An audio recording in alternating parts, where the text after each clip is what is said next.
Best place to eat on campus. If I had to go for a morning spot, I would definitely say Einstein Bagels or Chick-fil-A. They're usually very quick. And then, late afternoon or it comes to dinner time, if you want something cheap and fast again, I think Steak and Shake is perfect. They pretty quick and good money or good prices. My personal favorite is, and I think this might surprise you, is upstairs in the courtyard down here in this dining hall. The one at Brown is really good as well, but excuse me, I prefer the one in courtyard just because I like the salad bar a lot, and I like the build your own, like where they make you like a wrap or like a sandwich or whatever. So that's the one that I frequent by far the most. Best and worst parts about living on campus. Best parts about living on campus, I think you can wake up and just kind of shuffle to class easiest. Living off campus, you either have to have a car or some sort of transportation. You got to give yourself the extra time in the morning to get up and get ready. And living on campus also, you get to meet people. You're kind of forced to meet people when you're walking around campus and you're living in dorms. The more dorm lifestyle helps you meet people. And the off campus, I think, is more of like if you want to be on your own, you might spend more time in the library doing homework. But I think, personally, I think as an underclassman, I think you should live on campus. And I think when you get older, I think you should live off campus. I mean, so it's a unique opportunity, to really get to know people, learn a lot about yourself, practice being, independent and kind of learn about living on your own. I mean, downside, I'm a big advocate for living on campus, and no, not just because I work for residential living. It's just something that I think everybody should experience. I think the downside for some people could be learning how to share a space. That's definitely a generational thing. As the generations have come along, people aren't used to having roommates, and they grew up their whole life not having one, and they had their own bathroom. And so I think it's learning to make adjustments and like those kind of things. And it's also learning that not everybody is on your same schedule.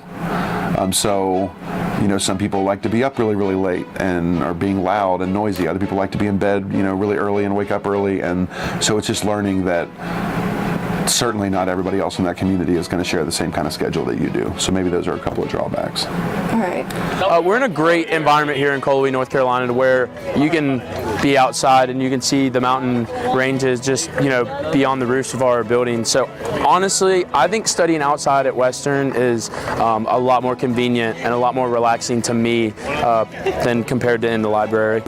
The older I get and the more life experience I accumulate and stay in this job, the more I realize that no matter what school you're talking about, food and parking, everyone complains. And I'm not trying to diminish or belittle people that have valid parking concerns.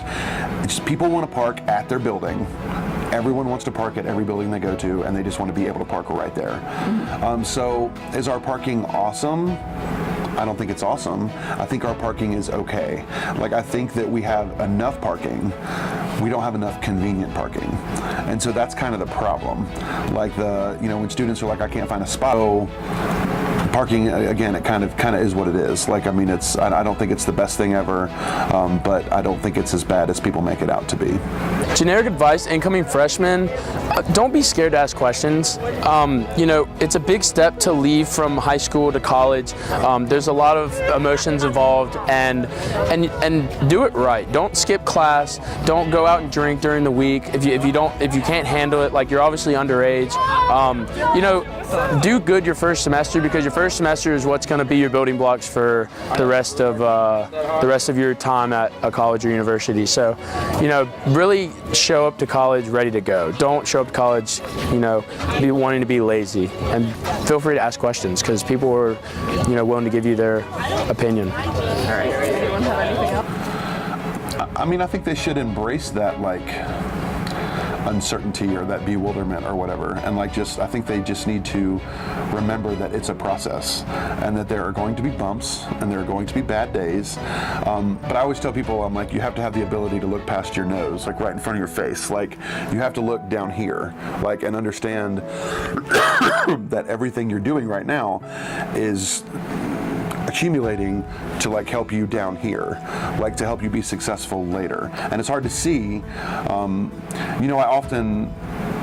I've done this before with a picture in my office. Like I've literally sat a student down who was having this problem, and I said, close your eyes. And I went like this, and he opened his eyes, and I was like, what do you see? And he was like, I kind of see blue, it's blurry, like, and I was like, all right, close your eyes again.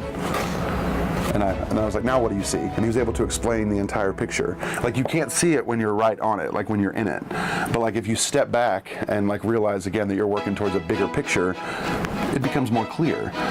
So I think you just have to remember that, you know, there are going to be tough spots, there's going to be things you don't know, and that's okay. Like, I mean, it's a beautiful thing.